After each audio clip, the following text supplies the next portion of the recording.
Cina saat ini sedang menghadapi fenomena krisis penduduk.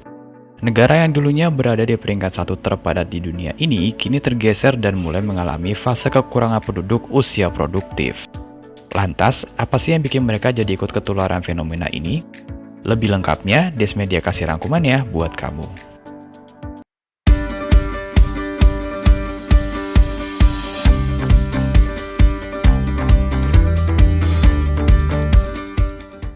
Cina kini mengalami penurunan populasi drastis pertama dalam sedekade terakhir.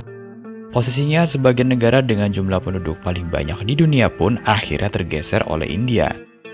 Berdasarkan data dari United Nations World Population Prospect, India kini menjadi negara dengan populasi terbanyak di dunia, yang jumlah penduduknya sebanyak 1,428 miliar. Sementara di Cina, angkanya berada di kisaran 1,425 miliar. Masih dari sumber yang sama nih, angka penduduk di Cina tersebut terus menurun sejak tahun 2020 dengan angka pertumbuhan penduduk sebesar 0,5%. Sementara di India, angka pertumbuhannya sebesar 1,3%. Populasi di Cina telah menurun untuk pertama kalinya dalam 60 tahun terakhir, di mana tingkat kelahiran nasional di negara tersebut mencatat rekor terendahnya, yakni 6,77 kelahiran per 1000 orang. Dikit banget kan ya? Terus kenapa bisa turun sejauh itu sih?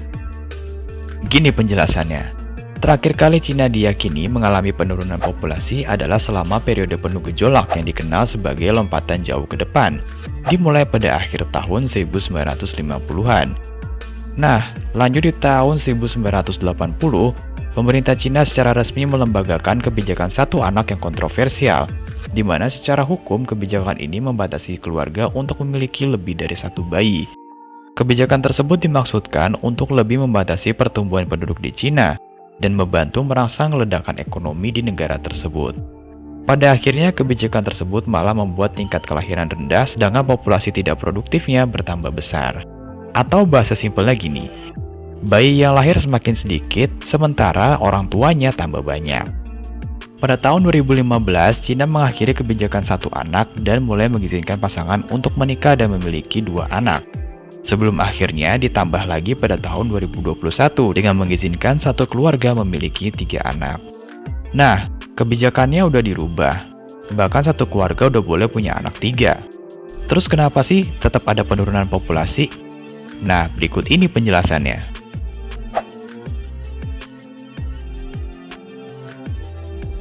Yang pertama, ada anggapan bahwa pemerintah Cina mengalami kegagalan dalam mendorong pasangan untuk punya anak.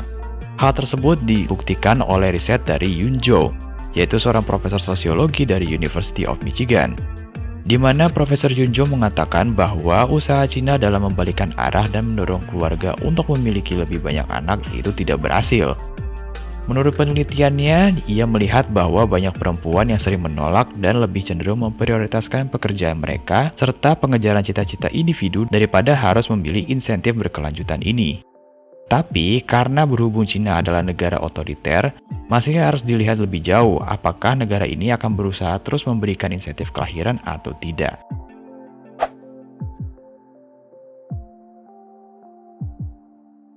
Yang kedua adalah adanya pandemi COVID-19, di mana nggak bisa dipungkiri nih, COVID-19 ini udah ngasih pengaruh yang gede banget untuk kehidupan masyarakat dunia, salah satunya di Cina. Negara satu ini ikut merasakan dampak besar dari COVID-19, dan salah satu aspek kehidupan yang kena adalah aspek kesuburan. Setelah COVID-19 pertama kali dilaporkan di Wuhan, virus ini memunculkan masalah-masalah baru, baik dari sisi kesehatan, ekonomi, sampai mobilitas masyarakat. Gak terkecuali pada perempuan dengan permasalahan infertilitas. Di awal pandemi, The American Society for Reproductive Medicine atau ASRM dan the European Society of Human Reproduction and Embryology atau ESHRE, yaitu organisasi terkait reproduksi dan fertilitas dari Amerika serta Eropa, mengeluarkan kebijakan untuk menunda terapi kesuburan. Padahal saat itu belum banyak penelitian mengenai efek COVID-19 terhadap kehamilan dan bayi. Penundaan ini berlangsung selama beberapa bulan, dan dampaknya adalah terhadap angka kemungkinan hamil pada calon ibu, khususnya perempuan yang berusia lebih tua.